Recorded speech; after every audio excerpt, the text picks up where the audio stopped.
Would it have been what I have written for an accord that I'd like everyone to sign? Stricter goals and requirements to stick with them? No. It was a compromise. And again, I come back to Monday being President Kennedy's 100th birthday. I was at his inauguration when he said, what you all know to the citizens of America, ask not what your country can do for you, but what you can do for your country. You remember that? You don't remember it, but you remember reading it in the history books. I remember it because I was there as a student. It's your history to you, it's my youth. But the next sentence, and this is the point, the very next sentence in the speech, the president says, to the citizens of the world, ask not what America can do for you, but what we can do working together for the freedom of mankind. And that working together, that lack of condescension, that presence of respect, working together, is sorely lacking in the statement that the president made yesterday. And on this score, since there may be questions on other subjects now, I would just say this. When we had the vote on the omnibus bill in December, I voted against it. You know why? Because it was pathetically meager in addressing the needs of coal miners in our country. Now, I'm not an advocate for coal. I think it degrades the environment. But I am an advocate for coal miners. This administration loves coal but rejects the coal miners. If you go to my office right now, you'll see a statue of a coal miner there that my father gave me that was in his office when he served in Congress and has been in mine since I've been there. Finally, in this last bill, we did something about coal miners' health care, but we still haven't honored our responsibilities to them for pensions. So when the president talks about coal, it's like, what, if you really care about those workers, you would have insisted that the Congress meet the responsibility, the promise that has been made to them many years ago when President Truman was president. So it's so inconsistent. It's really hard. On the one hand, on the very same day the president's saying, I'm doing this because I promised I would do it in my campaign, he's issuing a waiver on moving the capital from Tel Aviv to Jerusalem, which he said in his campaign that he would do on day one. Is he telling us that day one in his administration has not come yet? So the inconsistencies are disconcerting. But I'll tell you this.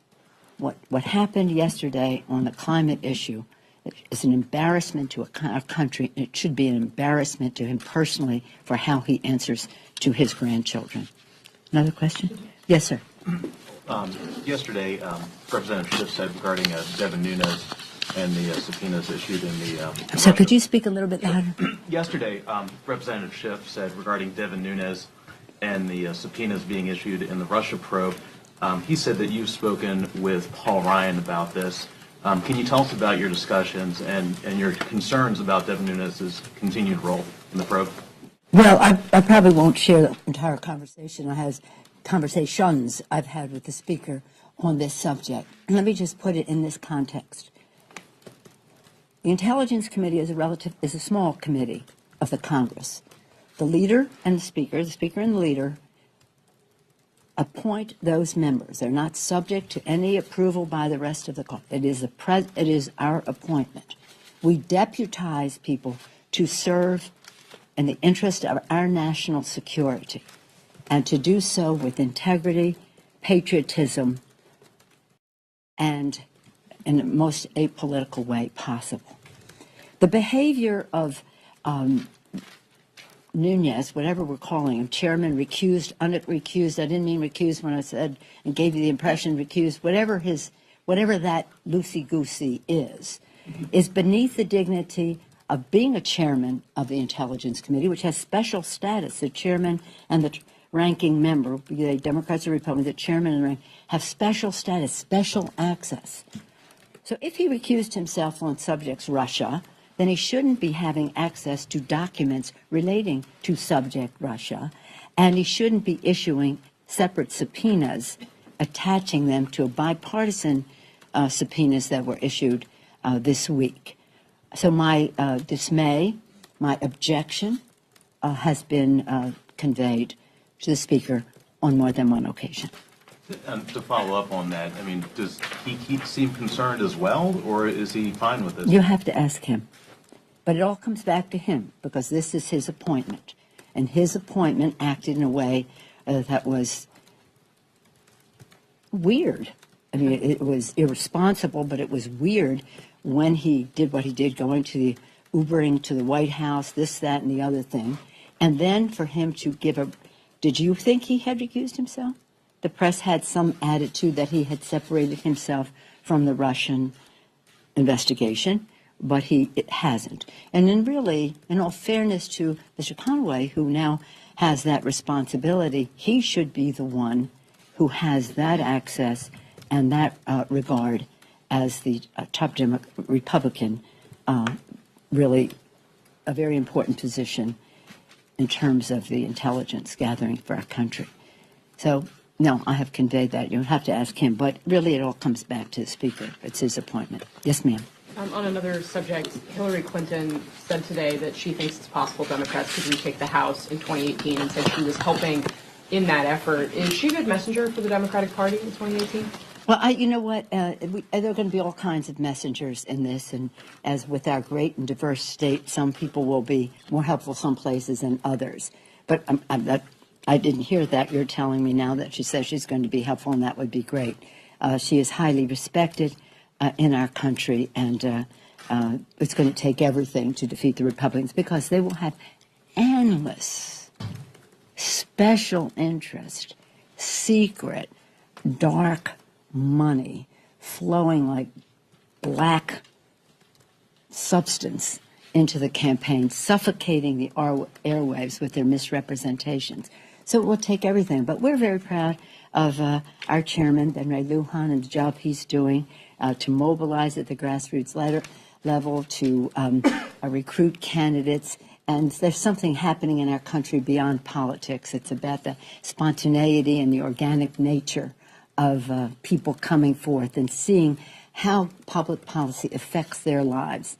In March, whether it was to protect our care, whether it's about a juvenile justice system, whether it was about saving the planet, whether it was about college tuition, whatever the immigration, whatever the subject, they saw that their presence and their voices were heard and seen, and that elections have ramifications. So we're very proud of the spontaneity and the responsibility. People saw the urgency. They see the urgency.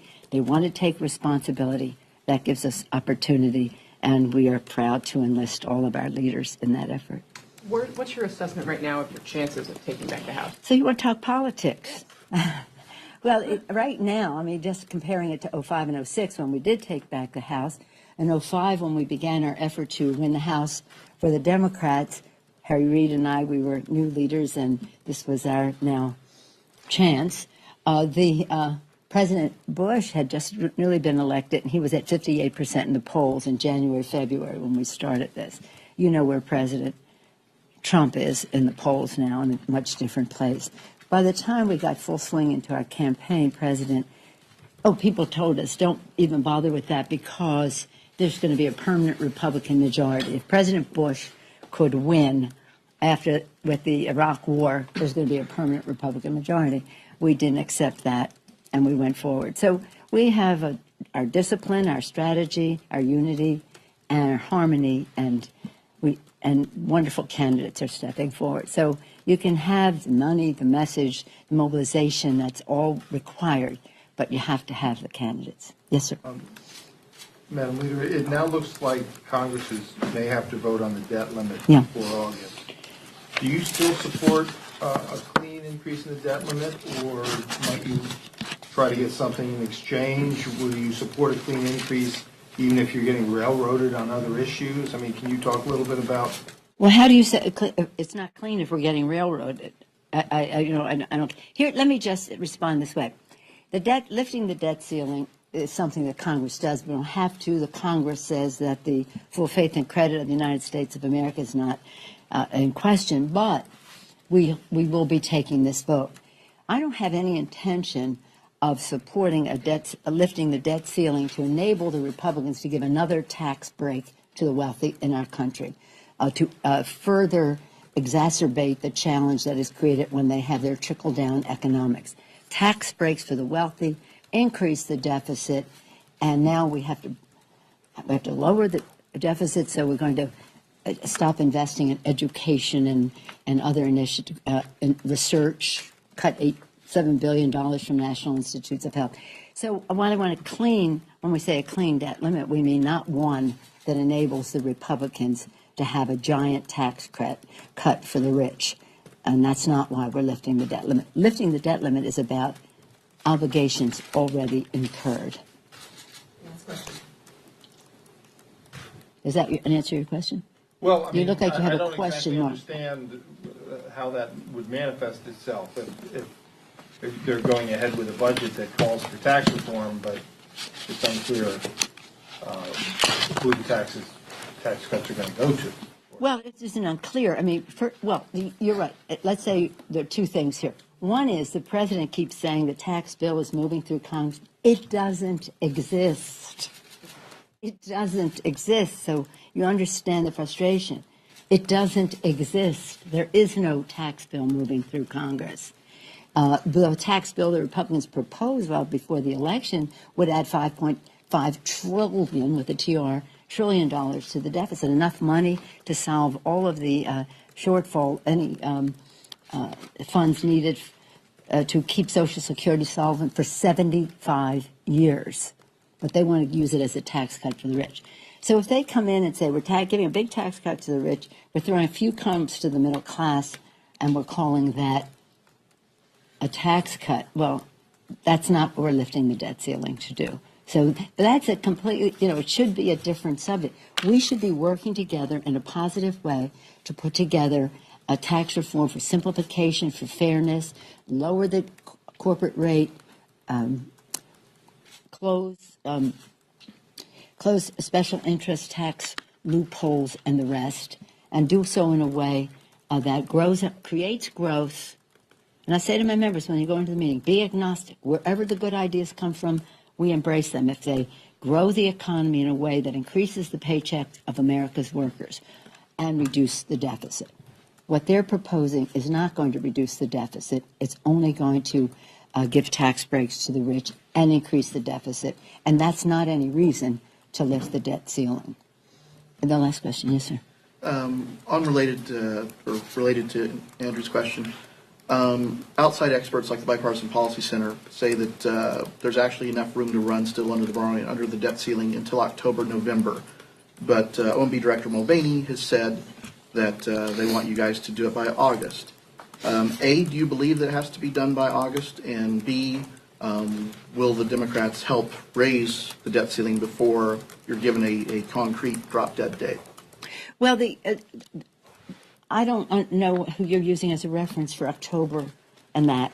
Bipartisan Policy Center. Okay. Well, everything we're hearing is that it should probably be done before we leave the end of July so that it could be ready for September, because it could happen in August.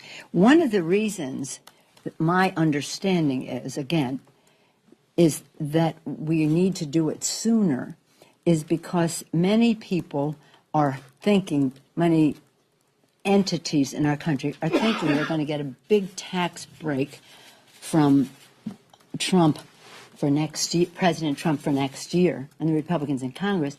And so the revenues are not coming in as fast this year as they should. In other words, part of when this happens is how fast the revenues come in, how much the revenues come in. And so people are making decisions about their balance sheet relating to something they think is going to happen, relating to rates, et cetera, for next year. Treasury has a history of crying wolf on this, though.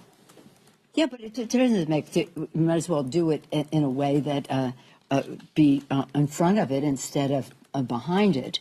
But as I say, we're not there, and I think the Senate, as the Senate leader has spoken to this point very clearly. We're not there to lift the debt ceiling to enable the Republicans to throw a few crumbs to the middle class while it gives a big tax break to the high end. The accelerated timetable on it, I believe, is because the revenue has not come in as anticipated. So it may have to be sooner than was projected, but we shall see. And again, we'll have that debate. And speaking of taxes, I think that the decision the president made on the Paris Accord, I think that the budget that he has put forth, again, really speaks further to the fact that he should show us his tax returns. It's very important that we see his tax returns. It relates to the Russia. What do the Russians have on Donald Trump politically, personally, and financially that he won't show us his tax returns to give us some? Maybe that would clear up the issue, or maybe it'll be a path to some other questions. So show us your tax returns. We talk about lifting the debt ceiling. We talk about tax returns. We do know that what he proposed, what he was talking about before, would have given him a tax break of $30 million on the year that he has revealed his tax returns. A tax break of $30 million. Show us your tax returns. Anyway, we come back to the fact that something very different happened yesterday. I've been telling my members this is really about policy. It's not about personality. It's not about tweets. It's not about how much sleep somebody gets at night and how balanced they are the rest of it. It's not about any of that. It's about difference in policy. And that manifestation comes in the form of a budget, and it comes in the form of decisions like the Paris Accord. And this is something that is about the children. It's about the children and the responsibility we have to them. I think that the president was irresponsible to the children. Thank you all.